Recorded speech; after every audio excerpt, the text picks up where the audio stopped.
Alors que Carthage tombe aux mains de Genséric, l'Empire romain est occupé loin de l'Afrique.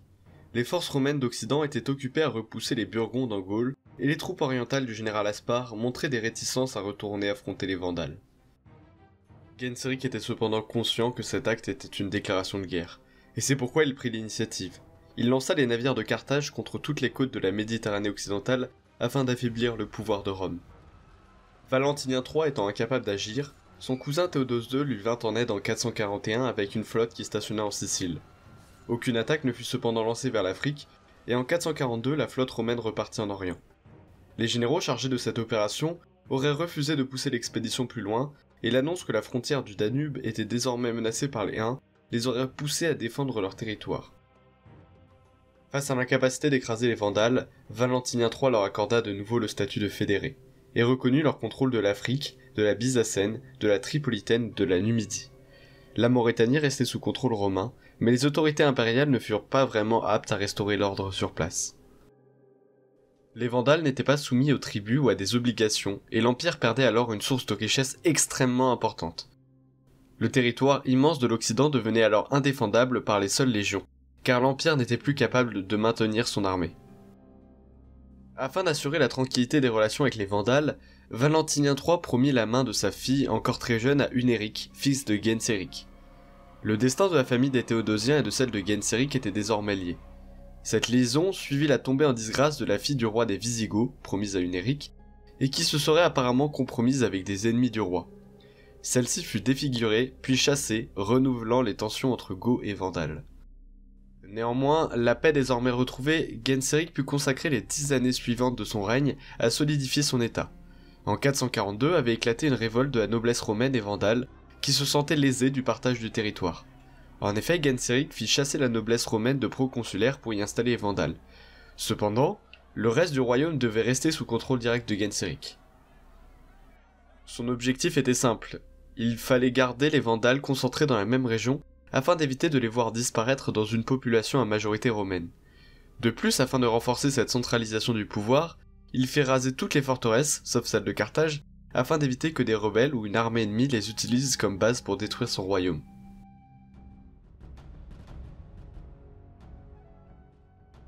Le sac de Rome de 455 est un événement particulièrement compliqué, car il implique de nombreux éléments qui agissent en même temps. C'est pourquoi je vais rester au plus simple. En 453, meurt Attila, le chef des Huns. L'empereur Valentinien III estime que l'Empire est sauvé, ému par la volonté de régner et la crainte d'une usurpation, tue de sa propre main Aetius, le 21 septembre 454. Ce dernier avait été le défenseur de l'Occident pendant une trentaine d'années et jouissait d'un prestige qui effaçait l'empereur lui-même. Les choses s'accélèrent alors. Le 16 mars 455, c'est au tour de l'empereur, qui tombe sous les coups d'anciens partisans d'Aetius, se considérant trahi par un acte injustifiable. Pétrone Maxime prend le pouvoir. Celui-ci est à l'origine de la mort de l'empereur Valentinien III, et pour assurer sa légitimité, exige de la veuve de ce dernier de l'épouser. De plus, il commet l'affront de briser les fiançailles entre Eudocia et Hunéric pour la fiancer avec son propre fils. Cet affront ne peut pas être laissé impuni par Genséric, alors que de plus, l'impératrice l'appelle à l'aide pour venger son mari et sauver l'honneur des Théodosiens. En mai 455, le roi des Vandales arrive devant les portes de Rome avec une importante armée. Cette fois-ci, il n'y a pas de résistance. Pétrone Maxime tente de fuir la ville, mais est tué juste à la sortie par la population en colère. Rome n'était plus que l'ombre d'elle-même. Elle s'était certes reconstruite depuis 410, mais la population menacée par des raids vandales avait grandement diminué, et 100 000 personnes dépendaient des distributions de blé que Rome n'était plus capable de leur fournir. Le désespoir poussa les Romains à ne rien tenter contre les Vandales. Une fois dans Rome, Genséric vient se poser directement dans le Palatin, sans rencontrer de résistance. Le pape Léon III vient à lui pour négocier les conditions du pillage. Rome peut être pillée, mais il ne doit y avoir ni incendie ni meurtre. La ville est pillée pendant 14 jours. Parmi les lieux ravagés, on trouve le Palatin, d'où est tiré tout le trésor impérial, mais aussi des trésors des temples, et notamment celui de Salomon, que les Romains avaient pris à Jérusalem en 70. Le temple de Jupiter est partiellement démembré. Enfin, de nombreuses statues sont volées et de nombreux Romains sont réduits en esclavage. Plusieurs parties de Rome ne seront plus habitées avant une très longue période. Le pape Léon le Grand a su sauver la ville comme il l'avait fait en 453 face à Attila. mais elle n'est plus grand chose et recevra le coup fatal sous la reconquête de Justinien un siècle plus tard. Parmi les captifs, on retrouve Eudocia, la promise d'Unéric, Eudoxie, la veuve de Valentinien III, mais aussi Olybrius, un personnage important de l'Empire qui était proche de la famille des Théodosiens, ce qui permettait à Genseric de mettre en avant son propre prétendant au trône impérial. La prise de Rome en seulement quelques jours n'est que la première étape d'une guerre inégale contre l'Empire romain. Genseric a su agir rapidement et avec précision, rendant impossible la protection de celui-ci. L'Empire n'est plus à ses yeux l'état gouvernant de l'Occident, mais un état égal au sien avec qui il traite selon les lois classiques de la diplomatie. Directement après la prise de Rome, il s'empare de toutes les îles de la Méditerranée occidentale, bloquant tout contrôle en dehors de l'Italie et de la Gaule afin d'empêcher une tentative de rétablissement. Les Romains arrivent néanmoins à obtenir quelques victoires en Sicile grâce à la défense efficace de Ricimère, devenu le bouclier de l'Empire. Après Pétrone Maxime arrive au pouvoir Avitus, un gallo-romain qui est remplacé par l'empereur Majorien, le dernier empereur à avoir tenté le rétablissement impérial sur le reste de l'Occident. Vers 460, il fait réunir une flotte importante dans le sud de l'Espagne avec pour but de s'attaquer aux Vandales. Mais Genseric intervient et dissout cette flotte par l'argent et par une attaque surprise. Majorien de retour à Rome est fait mise à mort par Ricimère, désormais l'homme le plus puissant de la partie occidentale. Carthage n'ayant plus d'adversaires à sa taille en Occident, c'est vers l'Orient qu'elle se tourne, menaçant directement les côtes de la Grèce préservées de la guerre. Constantinople, voyant la menace venir, envoie en Occident Antémus en 467 pour prendre le pouvoir, succédant à Sévère III. Après avoir pacifié la Gaule, Antémus reçut une flotte de 1100 navires et une somme extraordinaire pour arriver à ses fins. 30 000 soldats étaient de la partie, mais ce n'était pas la seule armée. Une autre venue d'Illyrie et une troisième qui s'était postée en Tripolitaine pour une attaque terrestre. Le nombre de soldats devait atteindre les 50 000, ce qui est énorme pour cette période, témoignant de la menace que représentaient les Vandales. La flotte était dirigée par le beau-frère de l'empereur d'Orient, Basiliscus. Celle-ci se plaça à distance de Carthage, afin d'éviter la bataille navale qui pourrait tourner à leur défaveur maintenant que les Vandales s'étaient fait les spécialistes de l'affrontement sur mer. La flotte vandale prit cependant les devants et profita du fait que la flotte romaine était bloquée contre la côte ouest du Cap Bon pour attaquer. Des brûlots furent envoyés et les Romains ne purent leur échapper, dû au manque de manœuvrabilité des navires de l'époque et de leur quantité. Ceux qui tentèrent de fuir furent rapidement capturés par les navires vandales qui se jetèrent sur eux. 100 navires et 10 000 soldats furent perdus ce jour-là. L'Empire romain d'Orient avait mis toutes ses capacités dans ce projet et s'était totalement ruiné dans l'action, se paralysant dans toute autre tentative pour les années à venir. Constantinople, néanmoins, continua de se battre contre les Vandales avec lesquels la guerre dura jusqu'en 474. Durant ces affrontements, les Vandales profitèrent de l'affaiblissement de l'Orient pour piller jusqu'à la Grèce continentale. La bataille du Cap Bon fut le coup fatal de l'Occident. Peu de temps après, le roi des Goths, Euric, décida en vue des événements qu'il n'avait plus besoin du soutien de l'empereur pour son royaume et annexa la quasi-totalité de l'Espagne, alors isolée de Rome, n'épargnant que le royaume des Suèves. Le roi des Vandales avait réussi à battre l'Empire romain unifié contre lui. La Sicile finit par tomber entre ses mains, privant l'Italie de ses dernières possessions en dehors de la péninsule.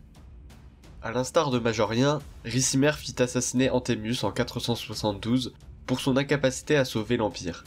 Olybrius, candidat à la fois du roi des Vandales et de l'Empire romain d'Orient, fut mis au pouvoir mais mourut peu de temps après de mort naturelle, pour une fois, éliminant l'espoir d'une amélioration des relations entre Rome et Carthage. En janvier 477, seulement quelques mois après la déposition de Romulus Augustule, Genseric mourut de cause naturelle. Son héritage historique est extrêmement important.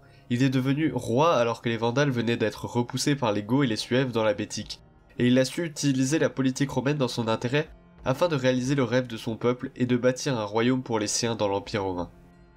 Son intelligence politique et sa capacité d'initiative lui a permis de toujours s'en sortir même dans les situations les plus périlleuses.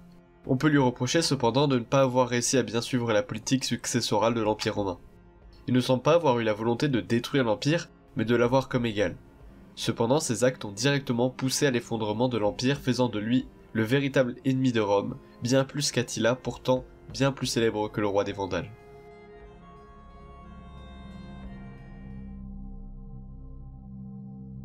Le règne d'Unéric, à la différence de celui de son père, se concentre uniquement sur l'Afrique, témoignage d'une réduction de la portée des horizons diplomatiques au début du Moyen-Âge.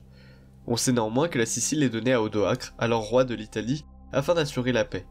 Unéric reçoit de son père un royaume stable et sans menace apparente. Cependant, durant son court règne, le royaume est fortement troublé par une crise dynastique et une crise religieuse qui fait d'Unéric un des rois persécuteurs restés célèbres dans l'histoire et prolongeant la légende noire des Vandales. La crise religieuse et la crise politique de son règne sont extrêmement liées, et tout cela commence par la décision de Genseric de mettre par écrit la loi de succession traditionnelle des Vandales. Cette ancienne tradition germanique veut qu'à la mort du chef, le pouvoir revienne à l'aîné de la famille, c'est-à-dire généralement un frère de l'ancien chef. Cela ne posa pas de problème à la succession d'Unéric, car Genseric n'avait plus de frères, et cela lui permit d'avoir son fils au pouvoir. Cependant, lorsque Genseric mit en place cette loi, son fils Unéric était déjà âgé, et n'avait plus qu'un fils en bas âge. Le roi a probablement voulu éviter que si lui et son fils venaient à mourir l'un après l'autre, le jeune royaume tombe entre les mains d'un enfant. Une fois au pouvoir, Unéric, se sentant dérangé par cette loi, voulut imposer son fils comme héritier, et s'attaqua donc au reste de sa famille. Il tenta de se débarrasser de plusieurs d'entre eux afin de ne laisser que son fils, créant de gros troubles à l'intérieur de l'État. Et parmi les personnages auxquels il s'attaqua, il y eut notamment Iucundus, le patriarche arien de Constantinople, ce qui lança les persécutions. La situation religieuse du royaume est elle aussi particulière. Le christianisme arien que prônait Vandal leur a permis de défendre leurs actes comme la volonté de Dieu. Le fait que la chance semble toujours être de leur côté renforce cette idée. De même que les Vandales furent concentrés sur l'Afrique proconsulaire, il en fut de même pour les affaires religieuses. L'idée d'être dirigé par des hérétiques était plus désagréable aux Romains que d'être dirigé par des barbares. En effet, Carthage était un haut lieu du christianisme antique, et de plus un christianisme actif et parfois violent par ses divisions. Les Vandales mirent en place à Carthage un patriarche formant le chef d'une église que l'on pourrait appeler nationale, car peu liée aux autres royaumes ariens. Pour ce qui est du reste de l'organisation, l'église vandale possédait des évêques qui, à la différence des Nicéens, ne géraient pas une cité, mais ici une communauté, ce qui se comprend par la nature germanique de la société. Nous connaissons plutôt bien la situation religieuse de cette époque grâce aux écrits des religieux nicéens. Le début du règne d'Unéric avait bien commencé sur le thème religieux, car il avait autorisé la mise en place d'un évêque catholique à Carthage. Les Vandales mettaient cependant des conditions. Le port de la toge par exemple était interdit pour faire disparaître l'aspect romain et se concentrer uniquement sur la religion. Après un début de règne de conciliation, la crise politique pousse le roi à tuer Iucundus en 480, montrant la supériorité du roi sur la religion. Les Ariens sont choqués et pour se racheter, le roi lance les persécutions. Elles ne consistent que rarement en mise à mort, mais 100 000 catholiques furent chassés vers le sud. En 484, il tente de mettre en place un concile pour mettre d'accord le clergé catholique et arien, mais cela échoue totalement. Cependant, le roi n'avait pas réglé la question de son héritage, car il restait des membres de sa famille qui étaient de meilleurs candidats que son fils à sa succession. C'est pourquoi il mit fin aux persécutions et invita les catholiques à revenir en échange du soutien à son fils, se mettant de nouveau à dos les Ariens. En 484, seulement 8 ans après la mort de son père, Unéric mourut de maladie, laissant un règne inachevé et un royaume vandal divisé entre Romains, Nicéens et Germains ariens. Son nom devient célèbre au Moyen-Âge parmi la liste des rois persécuteurs. Durant cette vidéo, nous avons traversé la moitié de l'histoire du royaume vandal. Dans la prochaine et dernière vidéo de l'histoire de ce peuple, nous reviendrons sur la politique vandale après Unéric et la fin précipitée du royaume. Je ferai probablement une 5e vidéo où je reviendrai sur certains aspects que je n'ai pas pu évoquer durant le cours de ces vidéos, et qui me semblent intéressants. Si vous avez quelques questions, je peux essayer de les ajouter à cette vidéo.